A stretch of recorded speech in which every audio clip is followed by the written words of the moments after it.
L'une des firmes les plus importantes de Nintendo, celle qui a bercé les enfances, on la surnomme Pokémon. On peut se poser beaucoup de questions à propos de ses licences. Pourquoi Pokémon épée est-il détesté? Pourquoi Pokémon marche? Qu'est-ce que Pokémon? Une question que je vais répondre après le générique, mon gars. Générique? Déjà, premièrement, tu gardes ta voix et deuxièmement, t'auras pas de générique, faut que tu stagiaires. Ah, ok. Pokémon, c'est 93 jeux, 3 animes et 250 millions de dollars en 2010. Donc, une première question qu'on pourrait se poser, pourquoi ça marche Pokémon? Eh ben parce que quasiment tout dans Pokémon représente l'enfance. Et ça peut émerveiller les plus petits, mais également les adultes qui retrouvent leur âme d'enfance en jouant à ce jeu.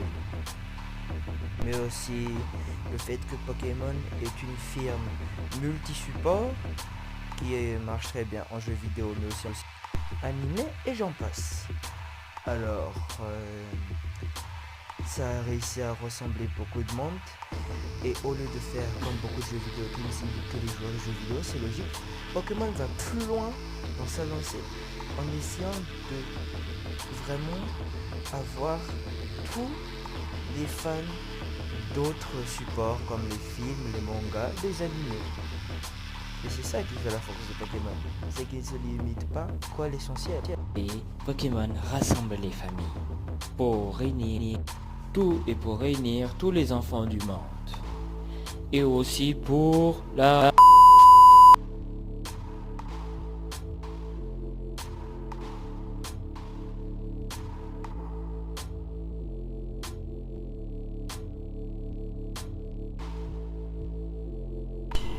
Mais qu'est-ce que t'as fait? T'es fou? Ne refais plus jamais ça. Je m'excuse très profondément. Bon, reprenons. On était où déjà? Ah oui. Raison pourquoi Pokémon unissait les familles. Pour ça j'ai fait le tour. Passons à un autre point maintenant. Ok, alors maintenant on va aborder un sujet qui fâche un peu les fans, hein, je peux comprendre pourquoi. Pokémon épée bouclier. Qu'on aime pas. C'est une question rhétorique, c'est-à-dire que tout le monde a son avis sur ça, mais il y a quand même quelques arguments que je trouve un peu exagérés, je trouve que c'est un peu de la mauvaise foi. Commençons par l'argument numéro 1, le jeu est trop court. Ok, alors je compatis. C'est vrai que le jeu se finit finalement assez vite quand tu regardes bien, que tu t'attardes pas trop sur le post-game et les raids. Mais il y a une raison à ça. Parce que Nintendo a préféré miser sur les raids Gigamax, ce qui est un choix purement artistique, et on ne peut pas trop leur en vouloir.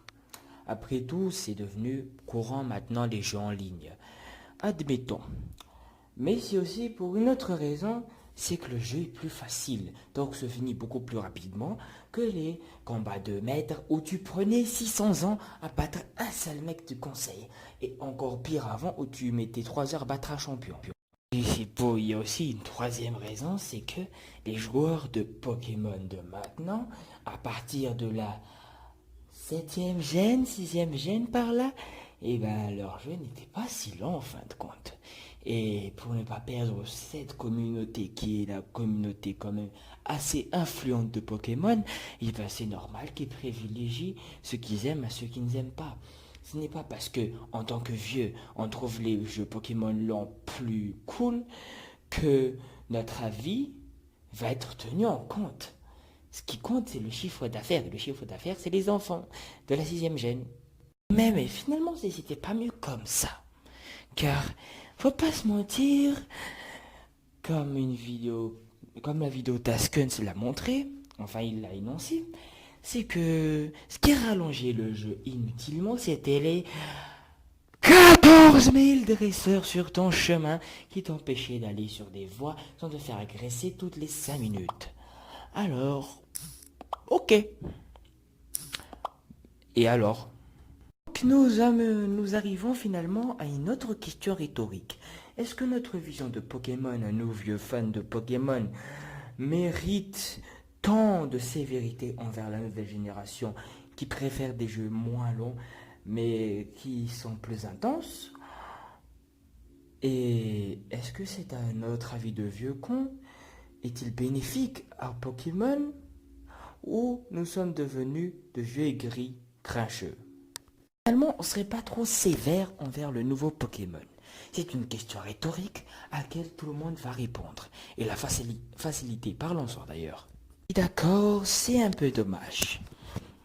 Mais après, c'est quand même un plus comme je l'ai indiqué tout à l'heure. Mais c'est également un handicap dans un sens. Plus par rapport à l'univers et plus par rapport aux champions et à la ligue. Tout simplement parce que depuis la première gêne, les champions et les maîtres de la ligue et tout ça, ils envoient du lourd. C'est quand même les dirigeants du pays de Pokémon. C'est quand même eux qui dirigent un pays techniquement. Du coup, le fait que les combats deviennent plus faciles, c'est un peu dérangeant parce que on perd la crédibilité, la lassitude qu'on a envers ces personnes très importantes qui sont les champions et les maîtres de ligue. Mais j'ai une question, contrairement à Johto ou à Kanto, ou alors à toutes les régions, qui a précisé que les ligues ne dépendaient pas forcément des pays? Je vais la reformuler car il y en a qui ne vont pas comprendre. Voilà. Qui a dit un jour dans l'univers de Pokémon que toutes les ligues étaient forcément puissantes? Vous voyez, Game Freak sont quand même malins. Parce que oui, c'est comme dans la vraie vie finalement. T'as des pays faibles et des forts, selon leur manière de diriger du président ou du dictateur. Voilà.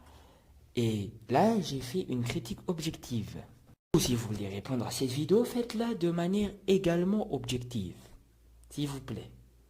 Sinon, je m'en battrai totalement les steaks, mes frères. Donc, est-ce que ce jeu était tellement mauvais qu'il méritait des menaces de mort? Je pense pas, non. Je parlerai même pas de la critique sur le fait qu'il y a une partie des Pokémon qui ont été enlevés. C'est logique, connard. Les développeurs vont pas s'embêter à mettre 700 sprites de Pokémon. Et d'ailleurs, géographiquement parlant, ce serait quand même con que chaque région du monde de Pokémon contient tous le même Pokémon. C'est comme si je vous disais que dans notre monde, il y avait toutes les espèces du monde dans chaque pays. C'est impossible, les mecs. Du coup, c'est déjà d'un point de vue développement un calvaire, mais d'un point de vue scénaristique aussi très con, faut pas se mentir. On dirait plus des cris de boy hardcore de Pokémon qui crient au scandale à chaque fois qu'on lui arrache son jouet Dracofeu des mains. Allez vous faire soigner, merde. Maintenant, passons dans la rubrique OSEF, là où je me lâche totalement. Et pour célébrer cette première séquence OSEF, une théorie de ouf. Vous vous êtes toujours demandé pourquoi Sacha n'a jamais le même partenaire selon les jeux Pokémon. Mon explication va changer votre vie. Les Sachas des saisons, de chaque saison, sont tous venus d'univers différents. Oui, il y a un multiverse Pokémon. Messieurs, dames, je pense que je suis un génie. Et ce n'est pas tout, car les Sachas de la série et les Sachas des films sont différents. Multiverse dans Pokémon, c'est absolument révolutionnaire comme invention. Et pourquoi je parle avec cette voix? Je ne sais pas. Non mais remarque, ça expliquerait vachement de choses un peu con que tu pourrais dire à Pokémon. La série. Et la minute aux F.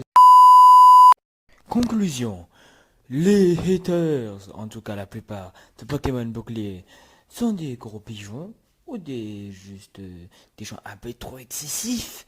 Pokémon, c'est trop bien, les animes, c'est trop bien, et surtout, c'est une licence qui a su se renouveler tout en restant extraordinaire. Sur ce, à toutes les gens pour une prochaine chronique sur licence.